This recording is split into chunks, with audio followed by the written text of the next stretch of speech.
Hello, everyone. Welcome back to Classic Tales, our reading of Little Women. We are on part 16, chapter 36, and this chapter is titled Beth's Secret. So, without further ado, let's go ahead and dive into our story. When Jo came home that spring, she had been struck with the change in Beth. No one spoke of it or seemed aware of it, for it had come too gradually to startle those who saw her daily. But to eyes sharpened by absence, it was very plain, and a heavy weight fell on Jo's heart as she saw her sister's face. It was no paler and but little thinner than in the autumn, yet there was a strange, transparent look about it, as if the was being slowly refined away, and the immortal shining through the frail flesh with an indescribably pathetic beauty. Jo saw and felt it, but said nothing at the time, and soon the first impression lost much of its power, for Beth seemed happy.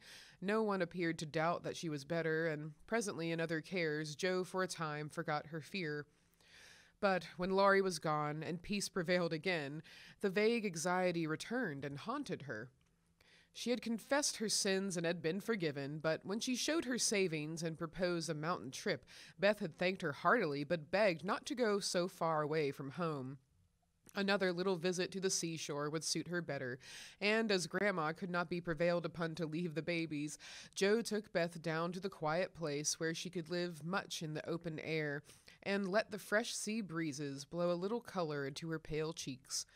It was not a fashionable place, but even among the pleasant people there, the girls made few friends, preferring to live for one another. Beth was too shy to enjoy society, and Jo too wrapped up in her to care for anyone else.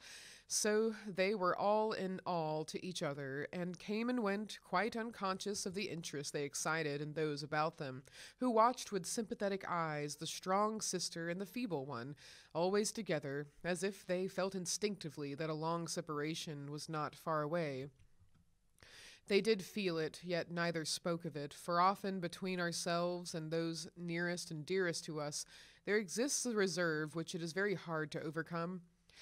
Jo felt as if a veil had fallen between her heart and Beth's, but when she put out her hand to lift it up, there seemed something sacred in the silence, and she waited for Beth to speak. She wondered and was thankful also that her parents did not seem to see what she saw, and during the quiet weeks when the shadows grew so plain to her, she said nothing of it to those at home, believing that it would tell itself when Beth came back no better. She wondered still more if her sister really guessed the hard truth, and what thoughts were passing through her mind during the long hours when she lay on the warm rocks with her head in Jo's lap, while the winds blew healthfully over her and the sea made music at her feet. One day, Beth told her. Jo thought she was asleep, she lay so still, and putting down her book, sat looking at her with wistful eyes, trying to see signs of hope in the faint color on Beth's cheeks. But she could not find enough to satisfy her, for the cheeks were very thin, and the hands seemed too feeble to hold even the rosy little shells that they had been collecting. It came to her then more bitterly than ever that Beth was slowly drifting away from her, and her arms instinctively tightened their hold upon the dearest treasure she possessed. For a minute her eyes were too dim for seeing, and when they cleared, Beth was looking up at her so tenderly that there was hardly any need for her to say, "Jo, dear, I'm glad you know it. I've tried to tell you, but I couldn't." There was no answer except her sister's cheek against her own, not even tears, for when most deeply moved, Jo did not cry. She was the weaker then, and Beth tried to comfort and sustain her, with her arms about her and the soothing words she whispered in her ear. "I've known it for a good while, dear, and now I'm used to it. It isn't hard to think of or to bear it. Try to see it so, and don't be troubled about me, because it's best, indeed it is." "Is this what made you so unhappy in the autumn, Beth? You did not feel it then, and keep it to yourself so long, did you?" asked Jo, refusing to see or say that it was best, but glad to know that Laurie had no part in Beth's trouble. "Yes, I gave up hoping then, but I didn't like to own it. I tried to think it was a sick fancy and would not let it trouble anyone. But when I saw you all so well and strong and happy and full of plans, it was hard to feel that I could ever be like you, and then I was miserable, Jo." Oh, Beth, and you didn't tell me, didn't let me comfort and help you? How could you shut me out, bear it all alone? Joe's voice was full of tender reproach, and her heart ached to think of the solitary struggle that must have gone on while Beth learned to say goodbye to health, love, and life, and to take up her cross so cheerfully. Perhaps it was wrong, but I tried to do right. I wasn't sure. No one said anything, and I hoped I was mistaken. It would have been selfish to frighten you all when Marmee was so anxious about Meg and Amy away, and you so happy with Laurie. At least I thought so then. And I thought you loved him, Beth, and I went away because I couldn't, cried Joe, glad to say all the truth. Beth looked amazed at the idea that Joe smiled in spite of her pain and added softly, Then you didn't, dearie? I was afraid it was so, and imagined your poor little heart full of lovelornity all that while. Why, Joe, how could I, when he was so fond of you? Asked Beth, as innocently as a child. I do love him dearly. He is so good to me. How can I help it? But he could never be anything to me but my brother. I hope he truly will be sometime. Not through me, said Joe decidedly. Amy is left for him, and they would suit excellently. But I have no heart for such things now. I don't care what becomes of anybody but you, Beth. You must get well. I want to, oh, so much. I try, but every day I lose a little and feel more sure that I shall never gain it back. It's like the tide, Joe. When it turns, it goes slowly, but it can't be stopped. It shall be stopped. Your tide must not turn so soon. 19 is too young, Beth. I can't let you go. I'll work and pray and fight against it. I'll keep you in spite of everything. There must be ways. It can't be too late. God won't be so cruel as to take you from me, cried poor Joe rebelliously, for her spirit was far less piously submissive than Beth's. Simple, sincere people seldom speak much of their piety. It shows itself in acts rather than in words, and has more influence than homilies or protestations. Beth could not reason upon or explain the faith that gave her courage and patience to give up life and cheerfully wait for death. Like a confiding child, she asked no questions, but left everything to God and nature, and father and mother of us all, feeling sure that they, and they only, could teach and strengthen heart and spirit for this life and the life to come. She did not rebuke Joe with saintly speeches, only loved her better for her passionate affection, and clung more closely to the dear human love from which our Father never means us to be weaned, but through which he draws us closer to himself. She could not say, I'm glad to go, for life was very sweet for her. She could only sob out, I try to be willing, while she held fast to Joe, as the first bitter wave of this great sorrow broke over them together. By and by, Beth said, with recovered serenity, You'll tell them this when we go home? I think they will see it without words, sighed Joe, for now it seemed to her that Beth changed every day. Perhaps not. I've heard that people who love best are often blindest to such things. If they don't see it, you will tell them for me. I don't want any secrets, and it's kinder to prepare them. Meg has John and the babies to comfort her, but you must stand by father and mother, won't you, Joe? If I can, but Beth, I don't give up yet. I'm going to believe that it is a sick fancy and not let you think it's true, said Joe, trying to speak cheerfully. Beth lay a minute thinking, and then said in her quiet way, I don't know how to express myself, and shouldn't try to anyone but you, because I can't speak out except to my Joe. I only mean to say that I have a feeling that it never was intended I should live long. I'm not like the rest of you. I never made any plans about what I'd do when I grew up. I never thought of being married, as you all did. I couldn't seem to imagine myself anything but stupid little Beth trotting about at home, of no use anywhere but there.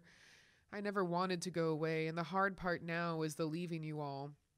I'm not afraid, but it seems as if I should be homesick for you even in heaven. Joe could not speak, and for several minutes there was no sound but the sigh of the wind and the lapping of the tide. A white-winged gull flew by, with a flash of sunlight on its silvery breast. Beth watched it till it vanished, and her eyes were full of sadness. A little gray-coated sandbird came tripping over the beach, peeping softly to itself, as if enjoying the sun and sea. It came quite close to Beth and looked at her with a friendly eye, and sat upon a warm stone, dressing its wet feathers quite at home. Beth smiled and felt comforted, for the tiny thing seemed to offer its small friendship and remind her that a pleasant world was still to be enjoyed. Dear little bird, see, Joe, how tame it is. I like peeps better than gulls. They are not so wild and handsome, but they seem happy, confiding little things. I used to call them my birds last summer, and Mother said they reminded her of me, busy, Quaker-colored creatures, always near the shore and always chirping that contented little song of theirs. You are the gull, Joe, strong and wild, fond of the storm and the wind, flying far out to sea and happy all alone. Meg is the turtle dove, and Amy is like the lark she writes about, trying to get up among the clouds, but always dropping down into its nest again. Dear little girl, she's so ambitious, but her heart is good and tender, and no matter how high she flies, she never will forget home. I hope I shall see her again, but she seems so far away. She is coming in the spring, and I mean that you shall be all ready to see her and enjoy her. I'm going to have you well and rosy by that time, began Joe, feeling that all the changes in Beth, the talking change, was the greatest, for it seemed to cost no effort now, and she thought aloud in a way quite unlike bashful Beth. Joe, dear, don't hope any more. It won't do any good. I'm sure of that. We won't be miserable, but enjoy being together while we wait. We'll have happy times, for I don't suffer much, and I think the tide will go out easily if you help me. Joe leaned down to kiss the tranquil face, and with that silent kiss she dedicated herself, soul and body, to Beth. She was right. There was no need of any words when they got home, for father and mother saw plainly now what they had prayed to be saved from seeing. Tired with her short journey, Beth went at once to bed, saying how glad she was to be home, and when Joe went down she found that she would be spared the hard task of telling Beth's secret. Her father stood leaning his head on the mantelpiece and did not turn as she came in, but her mother stretched out her arms as if for help, and Joe went to comfort her without a word. Chapter 37. New Impressions. At 3 o'clock in the afternoon, all the fashionable world at Nice may be seen on the Promenade des Anglais, a charming place, for the wide walk bordered with palms, flowers, and tropical shrubs is bounded on one side by the sea, and on the other by the grand drive lined with hotels and villas, while beyond lie orange orchards and the hills. Many nations are represented, many languages spoken, many costumes worn, and on a sunny day the spectacle is as gay and brilliant as a carnival. Haughty English, lively French, sober Germans, handsome Spaniards, ugly Russians, meek Jews, free and easy Americans, all drive, sit, or saunter here, chatting over the news and criticizing the latest celebrity who has arrived, Ristori or Dickens, Victor Emmanuel, or the Queen of the Sandwich Islands. The equipages are as varied as the company and attract as much attention, especially the low-basket barouches in which ladies drive themselves with a pair of dashing ponies, gay nets to keep their voluminous flounces from overflowing the diminutive vehicles, and little grooms on the perch behind. Along this walk on Christmas Day, a tall young man walked slowly, with his hands behind him and a somewhat absent expression of countenance. He looked like an Italian, was dressed like an Englishman, and had the independent air of an American, a combination which caused sundry pairs of feminine eyes to look approvingly after him, and sundry dandies in black velvet suits, with rose-colored neckties, buff gloves, and orange flowers in their buttonholes, to shrug their shoulders and then envy him his inches. There were plenty of pretty faces to admire, but the young man took little notice of them, except to glance now and then at some blonde girl in blue. Presently he strolled out of the promenade and stood a moment at the crossing, as if undecided whether to go and listen to the band in the Jardin Public, or to wander along the beach toward Castle Hill. The quick trot of ponies' feet made him look up as one of the little carriages containing a single young lady came rapidly down the street. The young lady was blonde and dressed in blue. He stared a minute, then his whole face woke up, and waving his hat like a boy, he hurried forward to meet her. "Oh, Laurie, is it really you? I thought you'd never come," cried Amy, dropping the reins and holding out both hands, to the great scandalization of a French mamma, who hastened her daughter's steps, lest she should be demoralized by beholding the free manners of these mad English. "I was detained by the way, but I promised to spend Christmas with you, and here I am." "How is your grandfather? When did you come? Where are you staying?" "Very well. Last night at the Chauvin. I called at your hotel, but you were out." Mon Dieu, I have so much to say I don't know where to begin. Get in and we can talk at our ease. I was going for a drive and longing for company. Flo's saving up for tonight. What happens then? A ball? A Christmas party at our hotel. There are many Americans there, and they give it in honor of the day. You'll go with us, of course. Aunt will be charmed. Thank you. Where now? Asked Laurie, leaning back and folding his arms, a proceeding which suited Amy, who preferred to drive, for her parasol whip and blue reins over the white ponies' backs afforded her infinite satisfaction. I'm going to the banker's first for letters, and then to Castle Hill. The view is so lovely, and I like to feed the peacocks. Have you been there? Often, years ago, but I don't mind having a look at it. Now tell me all about yourself. The last I heard of you, your grandfather wrote that he expected you from Berlin. Yes, I spent a month there, and then joined him in Paris, where he has settled for the winter. He has friends there, and finds plenty to amuse him, so I go and come, and we get on capitally. That's a sociable engagement, said Amy, missing something in Laurie's manner, though she couldn't tell what. Why, you see, he hates to travel, and I hate to keep still, so we each suit ourselves, and there is no trouble. I am often with him, and he enjoys my adventures, while I like to see that someone is glad to see me when I get back from my wanderings. Dirty old hole, isn't it? He added, with a look of disgust as they drove along the boulevard to the Place Napoleon in the old city. The dirt is picturesque, so I don't mind. The river and the hills are delicious, and these glimpses of the narrow cross streets are my delight. Now we shall have to wait for that procession to pass. It's going to the Church of St. John. While Laurie listlessly watched the procession of priests under their canopies, white-veiled nuns bearing lighted tapers, and some brotherhood in blue chanting as they walked, Amy watched him and felt a new sort of shyness steal over her, for he was changed, and she could not find the merry-faced boy she left in the moody-looking man beside her. He was handsomer than ever and greatly improved, she thought, but now that the flush of pleasure at meeting her was over, he looked tired and spiritless, not sick nor exactly unhappy, but older and graver than a year or two of prosperous life should have made him.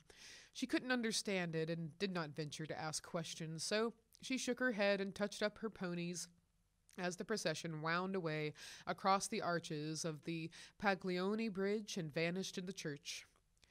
Que pensez-vous? She said, airing her French, which had improved in quantity, if not in quality, since she came abroad.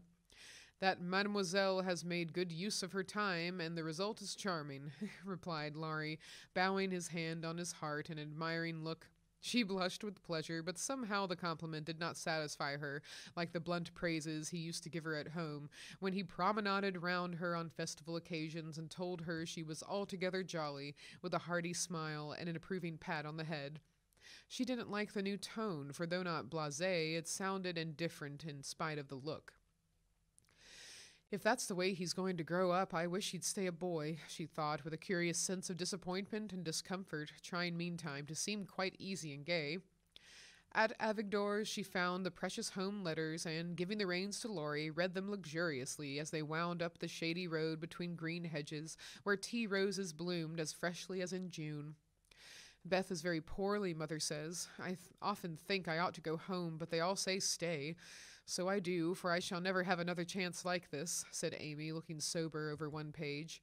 I think you are right there. You could do nothing at home, and it is a great comfort to them to know that you are well and happy and enjoying so much, my dear. He drew a little nearer and looked more like his old self as he said that, and the fear that sometimes weighed on Amy's heart was lightened, for the look, the act, the brotherly "my dear" seemed to assure her that if any trouble did come, she would not be alone in a strange land. Presently she laughed and showed him a small sketch of Jo in her scribbling suit, with the bow rampantly erect upon her cap, and issuing from her mouth the words, "Genius burns." Laurie smiled, took it, put it in his vest pocket to keep it away from blowing, and listened with interest to the lively letter Amy read him. This will be a regularly Merry Christmas to me, with presents in the morning, you and letters in the afternoon, and a party at night, said Amy as they alighted among the ruins of the old fort, and a flock of splendid peacocks came trooping about them, tamely waiting to be fed. While Amy stood laughing on the bank above him as she scattered crumbs to the brilliant birds, Laurie looked at her as she had looked at him, with a natural curiosity to see what changes time and absence had wrought. He found nothing to perplex or disappoint, but much to admire and approve, for overlooking a few little affections Of speech and manner, she was as sprightly and graceful as ever, with the addition of that indescribable something in dress and bearing which we call elegance. Always mature for her age, she had gained a certain aplomb in both carriage and conversation, which made her seem more of a woman of the world than she was, but her old petulance now and then showed itself, her strong will still held its own, and her native frankness was unspoiled by foreign polish. Laurie did not read all this while. He watched her feed the peacocks, but he saw enough to satisfy and interest him, and carried away a little pretty picture of a bright-faced girl standing in the sunshine, which brought out the soft hue of her dress, the fresh color of her cheeks, the golden gloss of her hair, and made her a prominent figure in the pleasant scene. As they came up unto the stone plateau that crowns the hill, Amy waved her hand as if welcoming him to her favorite haunt, and said, pointing here and there, "Do you remember the cathedral and the Corso, the fishermen dragging their nets in the bay, and the lovely road to Villafranca, Schubert's tower just below, and best of all, that speck far out to sea which they say is Corsica?" "I remember. It's not much changed," he answered without enthusiasm. "What Joe would give for a sight of that famous speck," said Amy, feeling in good spirits and anxious to see him so also. "Yes," was all he said, but he turned and strained his eyes to see the island, which a greater usurper than even Napoleon now made interesting in his sight. "Take a good look at it for her sake, and then come and tell me what you have been doing with yourself all this while," said Amy, seating herself, ready for a good talk. But she did not get it, for though he joined her and answered all her questions freely, she could only learn that he had roved about the continent and been to Greece. So, after idling away an hour, they drove home again, and having paid his respects to Mrs. Carroll, Laurie left them, promising to return in the evening. It must be recorded of Amy that she deliberately prinked that night. Time and absence had done its work on both the young people. She had seen her old friend in a new light, not as our boy, but as a handsome and agreeable man, and she was conscious of a very natural desire to find favor in his sight. Amy knew her good points, and made the most of them with the taste and skill which is a fortune to a poor and pretty woman. Tarleton and tulle were cheap at Nice, so she enveloped herself in them on such occasions, and following the sensible English fashion of simple dress for young girls, got up charming little toilettes with fresh flowers, a few trinkets, and all manner of dainty devices, which were both inexpensive and effective. It must be confessed that the artist sometimes got possession of the woman and indulged in antique coiffures, statuesque attitudes, and classic draperies. But, dear heart, we all have our little weaknesses, and find it easy to pardon such in the young, who satisfy our eyes with their comeliness, and keep our hearts merry with their artless vanities. "I do want him to think I look well, and tell them so at home," said Amy to herself, as she put on Flo's old white silk ball dress and covered it with a cloud of fresh illusion, out of which her white shoulders and golden head emerged with the most artistic effect. Her hair she had the sense to let alone, after gathering up the thick waves and curls into a Hebe-like knot at the back of her head. "It's not the fashion, but it's becoming, and I can't afford to make a fright of myself," she used to say when advised to frizzle, puff, or braid, as the latest style commanded. Having no ornaments fine enough for this important occasion, Amy looped her fleecy skirts with rosy clusters of azalea, and framed the white shoulders in delicate green vines. Remembering the painted boots, she surveyed her white satin slippers with girlish satisfaction, and chassed down the room, admiring her aristocratic feet all by herself. "My new fan just matches my flowers, my gloves fit to a charm, and the real lace on Aunt's mouchoir gives an air to my whole dress. If I only had a classical nose and mouth, I should be perfectly happy," she said, surveying herself with a critical eye and a candle in each hand. In spite of this affliction, she looked unusually gay and graceful as she glided away. She seldom ran. It did not suit her style, she thought, for being tall. The stately and Junoesque was more appropriate than the sportive or piquant. She walked up and down the long saloon while waiting for Laurie, and once arranged herself under the chandelier, which had a good effect upon her hair. Then she thought better of it, and went away to the other end of the room, as if ashamed of the girlish desire to have the first view a propitious one. It so happened that she could not have done a better thing, for Laurie came in so quietly she did not hear him, and as she stood at the distant window with her head half turned, and one hand gathering up her dress, the slender white figure against the red curtains was as effective as a well-placed statue. "Good evening, Diana," said Laurie, with the look of satisfaction she liked to see in his eyes when they rested on her. Good evening, Apollo, she answered, smiling back at him, for he, too, looked unusually debonair, and the thought of entering the ballroom on the arm of such a personable man caused Amy to pity the foreplain Mrs. Davis from the bottom of her heart.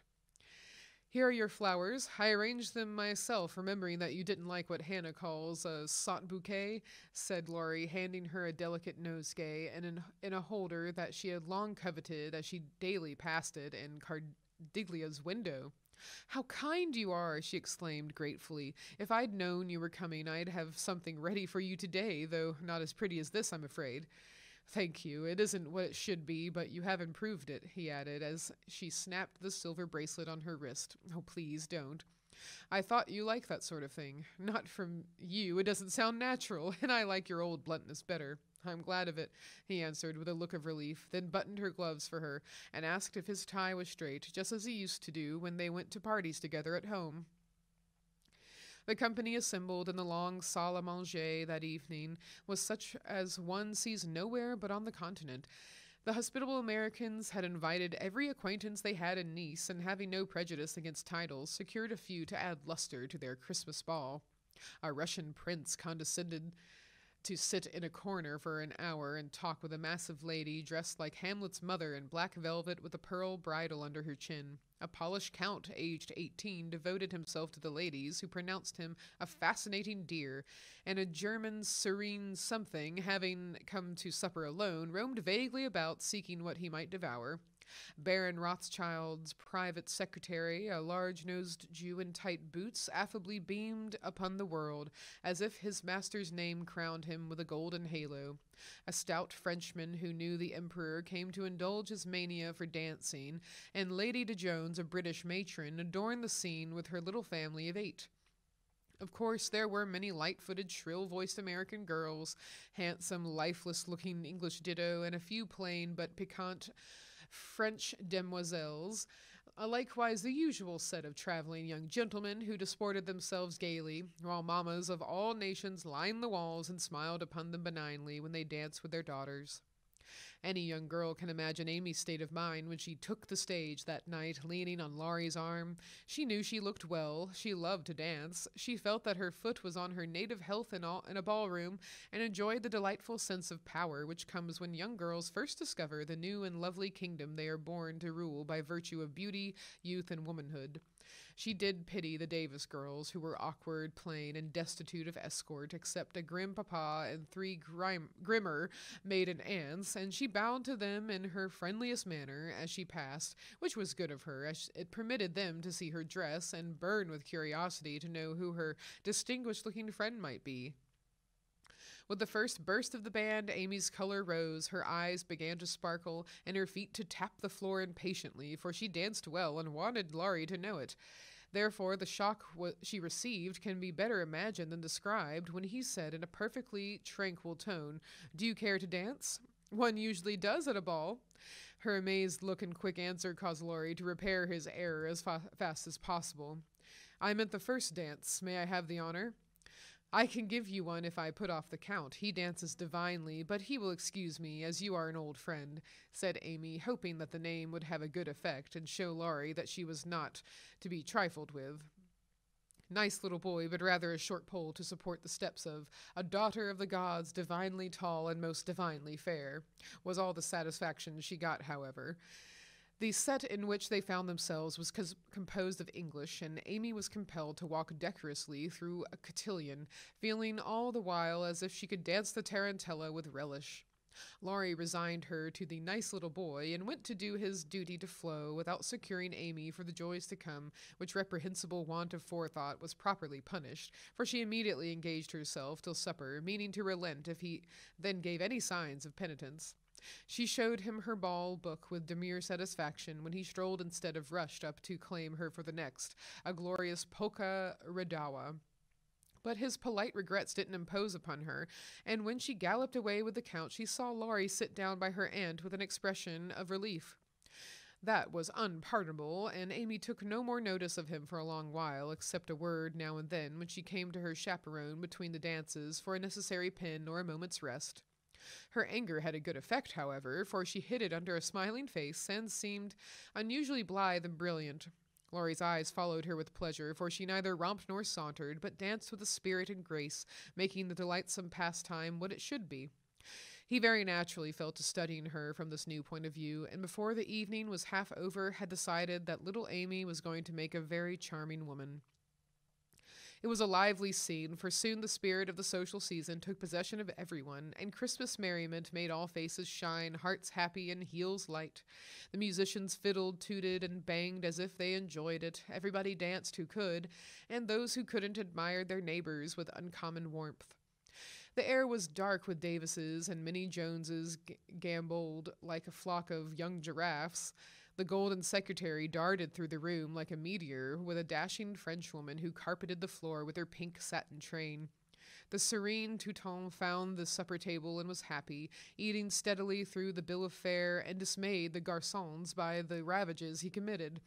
But the emperor's friend covered himself with glory, for he danced everything, whether he knew it or not, and introduced impromptu pirouettes when the figures bewildered him.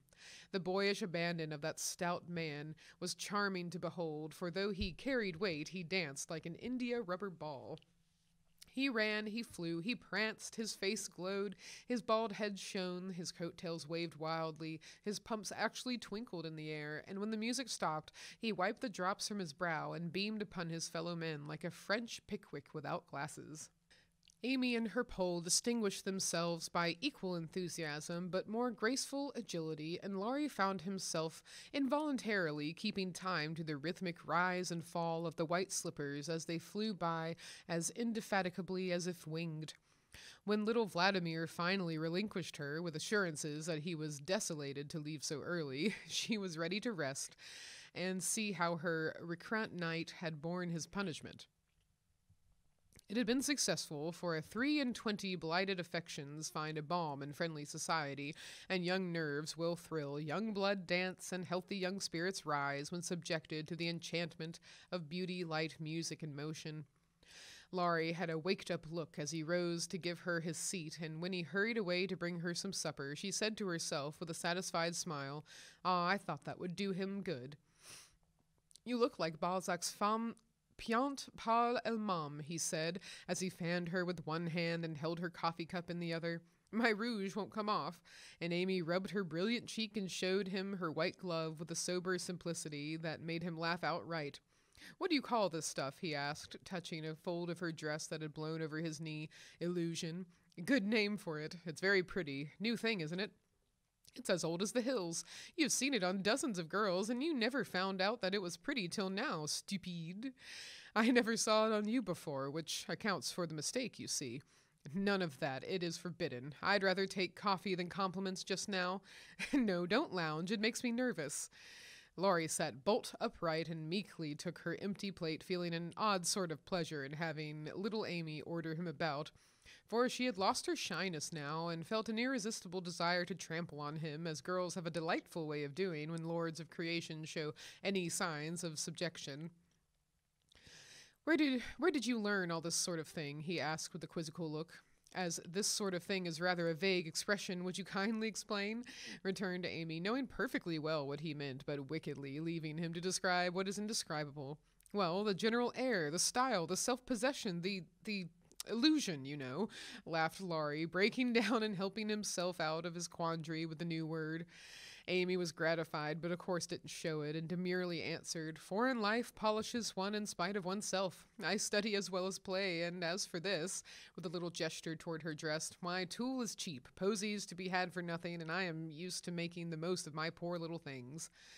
Amy rather regretted that last sentence, fearing it wasn't in good taste, but Laurie liked her better for it, and found himself both admiring and respecting the brave patience that made the most of the opportunity, and the cheerful spirit that covered poverty with flowers.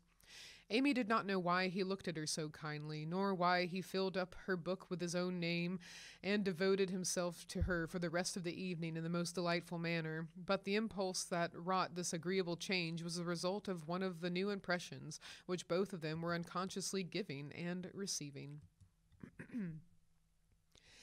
Chapter 38. On the Shelf.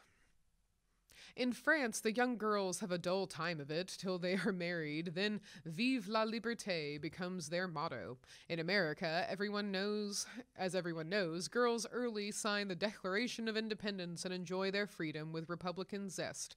But the young matrons usually abdicate with the first heir to the throne and go into a seclusion almost as close as a French nunnery, though by no means as quiet. Whether they like it or not, they are virtually put upon the shelf as soon as the wedding excitement is over, and most of them might exclaim, as did a very pretty woman the other day, "I'm as handsome as ever, but no one takes any notice of me because I'm married."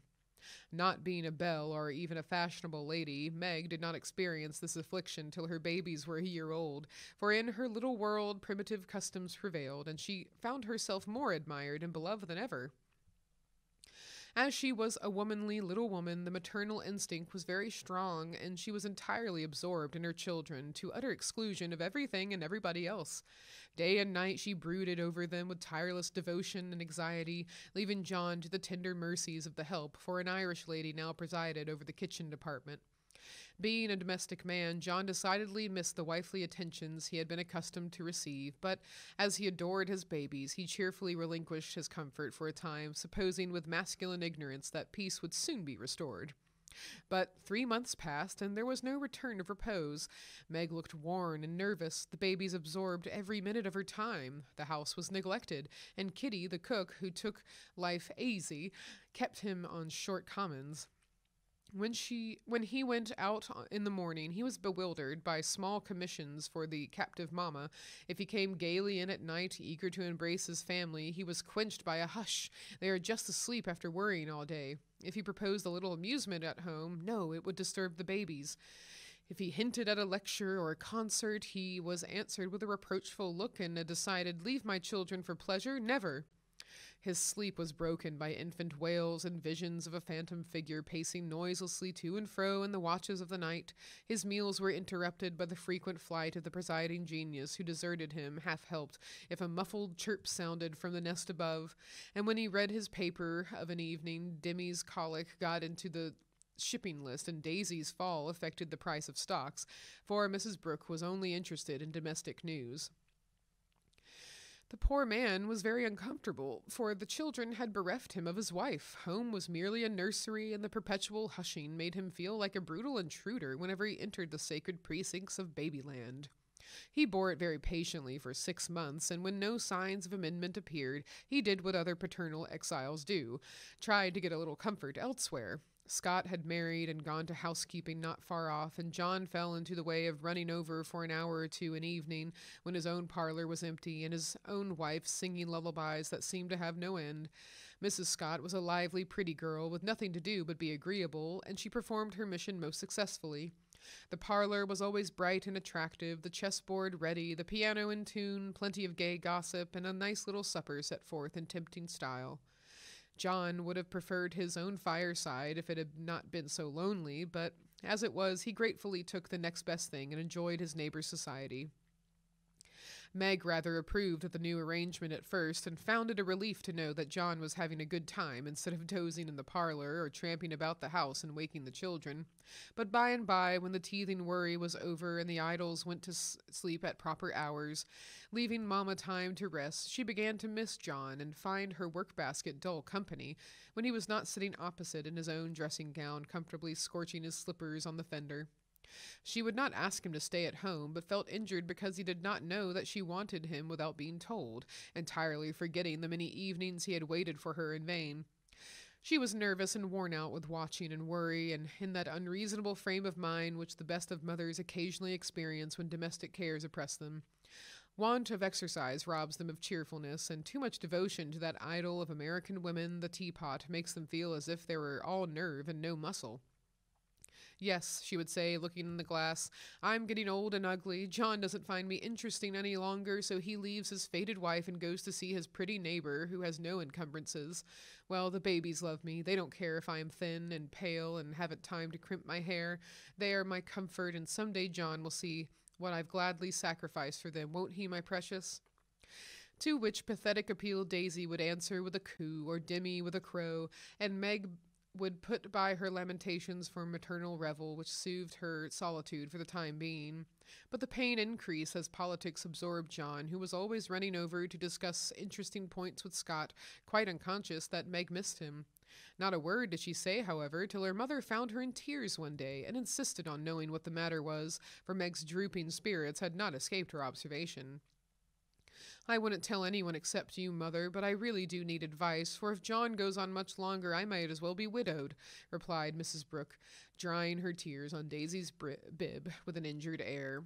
Goes on how, my dear? Asked her mother anxiously. He's away all day, and at night when I want to see him he is continually going over to the Scots. It isn't fair that I should have the hardest work and never any amusement. Men are very selfish, even the best of them. So are women. Don't blame John till you see where you are wrong yourself. But it can't be right for him to neglect me. Don't you neglect him? Why, Mother, I thought you'd take my part. So I do as far as sympathizing goes, but I think the fault is yours, Meg. I don't see how. Let me show you. Did John ever neglect you, as you call it, while you made it a point to give him your society of an evening, his only leisure time? No, but I can't do it now with 2 babies to tend. I think you could, dear, and I think you ought. May I speak quite freely, and will you remember that it's Mother who blames as well as Mother who sympathizes? Indeed, I will. Speak to me as if I were little Meg again. I often feel as if I need teaching, more than ever, since these babies look to me for everything. Meg drew her low chair beside her mother's, and with a little interruption in either lap, the 2 women rocked and talked lovingly together, feeling that the tie of motherhood made them more one than ever.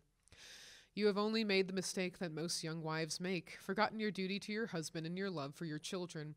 A very natural and forgivable mistake, Meg, but one that had better to be remedied before you take to different ways, for children should draw you nearer than ever, not separate you, as if they were all yours, and John had nothing to do but support them. I've seen it for some weeks, but have not spoken, feeling sure it would come right in time. I'm afraid it won't. If I ask him to stay, he'll think I'm jealous, and I wouldn't insult him by such an idea. He doesn't see that I want him, and I don't know how to tell him without words. Make it so pleasant he won't want to go away. My dear, he's longing for his little home, but it isn't home without you, and you are always in the nursery. Oughtn't I to be there? Not all the time. Too much confinement makes you nervous, and then you are unfitted for everything. Besides, you owe something to John as well as to the babies. Don't neglect husband for children. Don't shut him out of the nursery, but teach him how to help in it. His place is there as well as yours, and the children need him. Let him feel that he has a part to do, and he will do it gladly and faithfully, and it will be better for you all. You really think so, Mother? I know it, Meg, for I've tried it, and I seldom give advice unless I've proved its practicability. When you and Joe were little, I went on just as you are, feeling as if I didn't do my duty unless I devoted myself wholly to you. Poor father took to his books after I had refused all offers of help and left me to try experiment alone. I struggled along as well as I could, but Joe was too much for me. I nearly spoiled her by indulgence. You were poorly, and I worried about you till I fell sick myself. Then father came to the rescue, quietly managed everything, and made himself so helpful that I saw my mistake and never have been able to get on without him since. That is the secret of our home happiness. He does not let business wean him from the little cares and duties that affect us all, and I try not to let domestic worries destroy my interest in his pursuits. Each do our part alone in many things, but at home we work together, always. It is so, Mother. My great wish is to be my husband and children what you have been to yours. Show me how. I'll do anything you say. You always were my docile daughter. Well, dear, if I were you, I'd let John have more to do with the management of Demi, for the boy needs training, and it's not too soon to begin. Then I'd do what I often propose. Let Hannah come and help you. She is a capital nurse, and you may trust the precious babies to her while you do more housework. You need the exercise. Hannah would enjoy the rest, and John would find his wife again. Go out more, keep cheerful as well as busy, for you are the sunshine maker of the family, and if you get dismal, there is no fair weather. Then I'd try to take an interest in whatever John likes. Talk with him, let him read to you, exchange ideas, and help each other in that way. Don't shut yourself in a bandbox because you are a woman, but understand what is going on and educate yourself to take your part in the world's work, for it all affects you and yours. John is so sensible, I'm afraid he will think I'm stupid if I ask questions about politics and things. I don't believe he would. Love covers a multitude of sins, and of whom could you ask more freely than of him? Try it, and see if he doesn't find your society far more agreeable than Mrs. Scott's suppers. I will. Poor John. I'm afraid I've neglected him sadly, but I thought I was right, and he never said anything. He tried not to be selfish, but he has felt rather forlorn, I fancy. This is just the time, Meg, when young married people are apt to grow apart, and the very time when they ought to be most together, for the first tenderness soon wears off, unless care is taken to preserve it. And no time is so beautiful and precious to parents as the first years of the little lives given to them to train. Don't let John be a stranger to the babies, for they will do more to keep him safe and happy in this world of trial and temptation than anything else, and through them you will learn to know and love one another as you should. Now, dear, goodbye.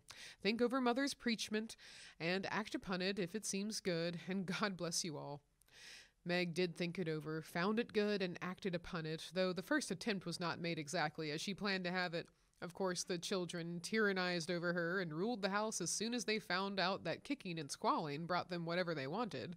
Mamma was an abject slave to their caprices, but Papa was not so easily subjugated, and occasionally afflicted his tender spouse by an attempt at paternal discipline with his obstroperious son.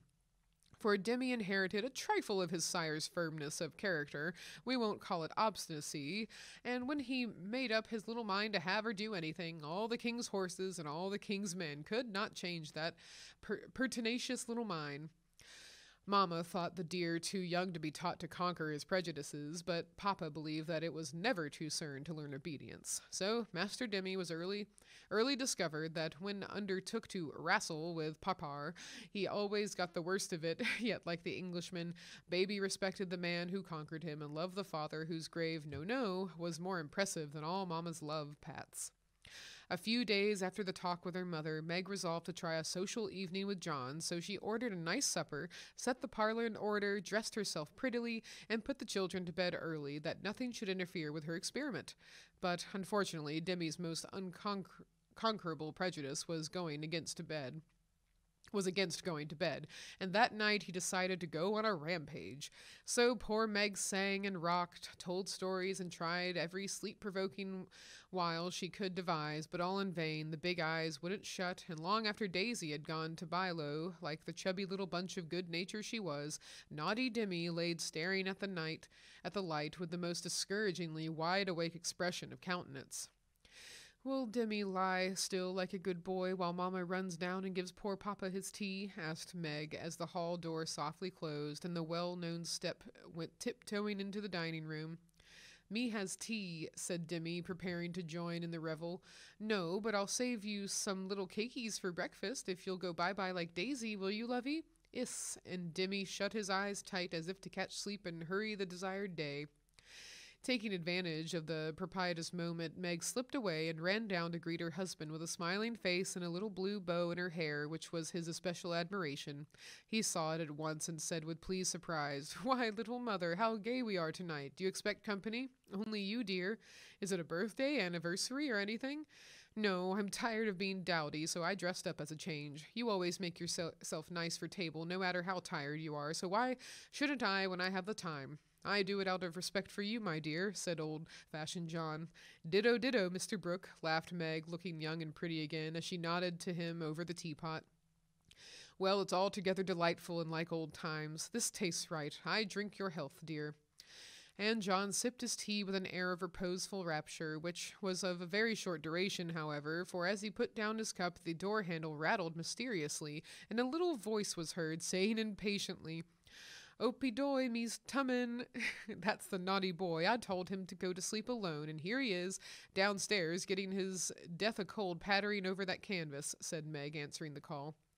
"Mornin' now," announced Demi in joyful tone as he entered, with his long nightgown gracefully festooned over his arm, and every curl bobbing gaily as he pranced about the table, eyeing the cakeys with loving glances. "No, it isn't morning yet. You must go to bed and not trouble poor Mamma. Then you can have the little cake with sugar on it." "Me loves Parpar," said the artful one, preparing to climb the paternal knee and revel in forbidden joys. But John shook his head and said to Meg, "If you told him to stay up there and go to sleep alone, make him do it, or he will never learn to mind you." Yes, of course. Come, Demi. And Meg led her son away, feeling a strong desire to spank the little Marplot, who hopped beside her, laboring under the delusion that the bribe was going to be administered as soon as they reached the nursery. Nor was he disappointed, for that short-sighted woman actually gave him a lump of sugar, tucked him into his bed, and forbade any more promenades till morning.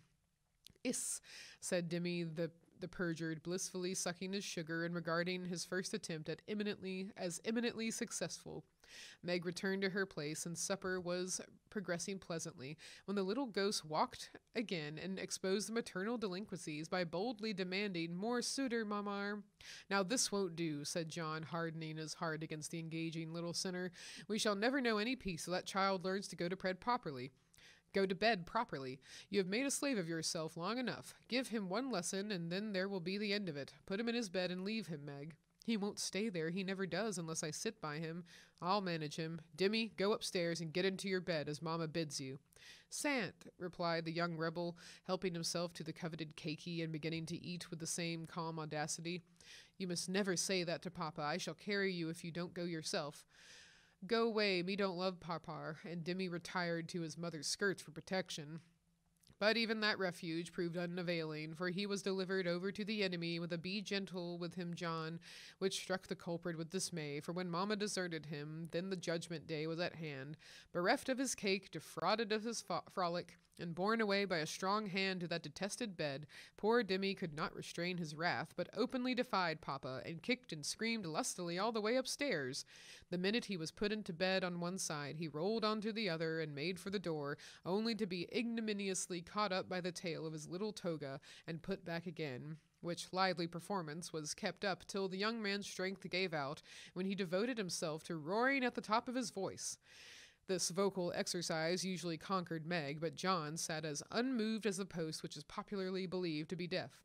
No coaxing, no sugar, no lullaby, no story. Even the light was put out, and only the red glow of the fire enlivened the big dark, which Demi regarded with curiosity rather than fear. This new order of things disgusted him, and he howled dismally for Marmar as his angry passion subsided and recollections of his tender bondwoman returned to the captive autocrat. The plaintive wail which succeeded the passionate roar went to Meg's heart, and she ran up to say beseechingly, Let me stay with him. He'll be good now, John. No, my dear, I've told him he must go to sleep as you bid him, and he must, if I stay here all night.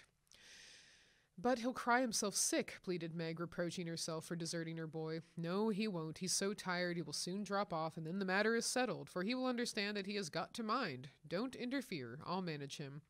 He's my child, and I can't have his spirit broken by harshness. He's my child, and I won't have his temper spoiled by indulgence. Go down, my dear, and leave the boy to me. When John spoke in that masterful tone, Meg always obeyed and never regretted her docility. Please let me kiss him once, John. Certainly. Demi, say good night to Mamma and let her go and rest. She is very tired with taking care of you all day. Meg always insisted upon it that the kiss won the victory, for after it was given, Demi sobbed more quietly and lay quite still at the bottom of the bed, whither he had wriggled in his anguish of mind. All right, we will have to end there for today, but we will pick up tomorrow at noon with another pre-recorded video. I appreciate you all joining me today.